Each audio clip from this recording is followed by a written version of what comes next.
Alaikum wa rahmatullah.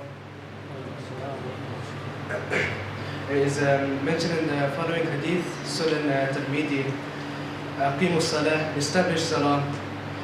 So, Salah is one of the 5 pillars of Islam, and it's the most important form of ibadah. When performing Salah, we are showing our obedience to our Creator, Allah.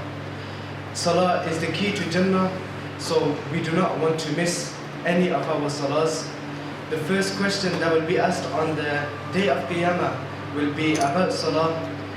In the authentic hadith, Prophet Muhammad sallallahu alaihi wasallam said, an individual's 2 feet shall not move on the day of Qiyamah until they are asked about Salah.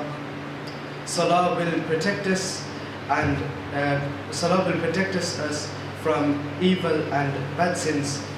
Muslims around the world will have slightly different ways of performing some of the actions in Salah, but we should always understand and respect all of the different ways and actions that are carried out in life.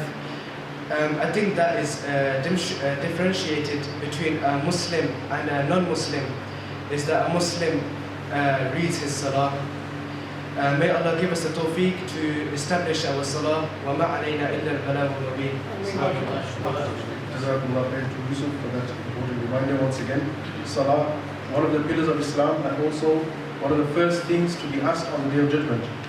As he mentioned that when we are standing in the court of Allah subhanahu wa ta'ala, لَا تَزُولُ قَدَمَا عَبْدِ يَوْمَ الْقِيَامَةِ, that your feet will not be able to move until you answer for the salah that you performed or you didn't perform in this world.